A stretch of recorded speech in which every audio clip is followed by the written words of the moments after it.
Sa parole. Les Écritures saintes de Dieu seront les paroles les plus importantes contenues dans ces pages. S'il vous plaît, ne les ignorez pas. Sa parole guérit. Il envoya sa parole et les guérit. Il les fit échapper de la fosse. Psaume 107, verset 20. Sa parole est la lumière qui illuminera l'obscurité. Ta parole est une lampe à mes pieds et une lumière sur mon sentier. Psaume 119, verset 5. Sa parole est vérité. Le fondement de ta parole est la vérité, et toutes les lois de ta justice sont éternelles. Psaume 119, verset 160. Faites-le. Une fois que vous commencerez à comprendre et à accepter la vérité de Dieu, vous deviendrez un exécutant de la parole.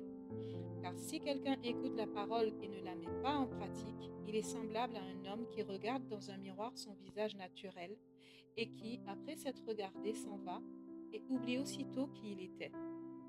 Jacques 4, 1, versets 23 à 24. Vous devez mettre en pratique ce que vous avez entendu de la parole. Sinon, il n'y aura jamais de changement dans votre vie. Ayez cette pensée constamment à l'esprit. Ce livre a été écrit par une personne zélée et fanatique. Je suis devenue comme ça lorsque je me suis retrouvée au pied du mur, lorsque je m'enfonçais et que j'étais à la recherche de quelque chose ou de quelqu'un pour me sauver. Mais voyant que le vent était fort, il eut peur. Et comme il commençait à enfoncer, il s'écria, Seigneur, sauve-moi.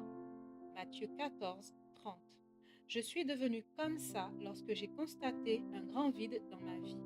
Mon cœur et mon estomac me faisaient mal, car j'avais désespérément besoin que ce vide soit comblé. Si vous êtes au même point, alors vous aussi serez zélés. Étreignez et obéissez sa parole avec zèle, avec enthousiasme. Le zèle dans l'enseignement demande une obéissance pleine de zèle. Et qui vous maltraitera si vous êtes zélé pour le bien? 1 Pierre 3, verset 13. Moi, je reprends et je châtie tout ce que j'aime. Aie donc du zèle et repens-toi. Apocalypse 3, 19. Jésus faisait appel à ce genre d'obéissance zélée durant son séjour sur terre. Comment peut-on être plus zélé? Si ta main ou ton pied est pour toi une occasion de chute, coupe-les et jette-les loin de toi. Mieux vaut pour toi entrer dans la vie boiteux ou manchot que d'avoir deux pieds ou deux mains et d'être jeté dans le feu éternel. Et si ton œil est pour toi une occasion de chute, arrache-le et jette-le loin de toi. Mieux vaut pour toi entrer dans la vie n'ayant qu'un œil que d'avoir deux yeux et d'être jeté dans le feu de la géhenne. Matthieu 18, verset 8. Je dirais que ces instructions du Seigneur sont vraiment zélées. Viens, suis-moi. Jésus l'ayant regardé l'aima et lui dit, il te manque une chose. Va, vends tout ce que tu as, donne-le aux pauvres et tu auras un trésor dans le ciel. Puis viens et suis-moi. Mais, affligé de cette parole, cet homme s'en alla tout triste, car il avait de grands biens. Jésus, regardant autour de lui, dit à ses disciples, qu'il sera difficile à ceux qui ont des richesses d'entrer dans le royaume de Dieu.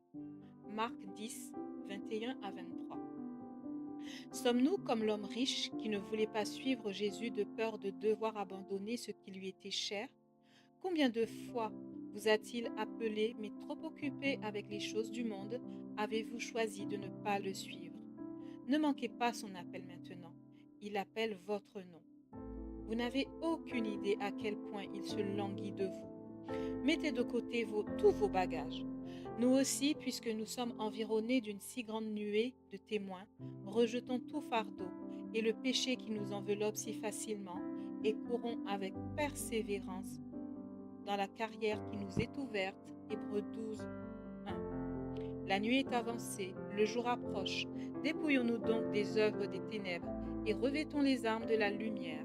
Romains 13, verset 12. Eut égard à votre vie passée du vieil homme qui se corrompt par les convoitises trompeuses. Éphésiens 4, verset 22. Vous devez immédiatement apporter des changements dans votre vie et vous engager à suivre Jésus.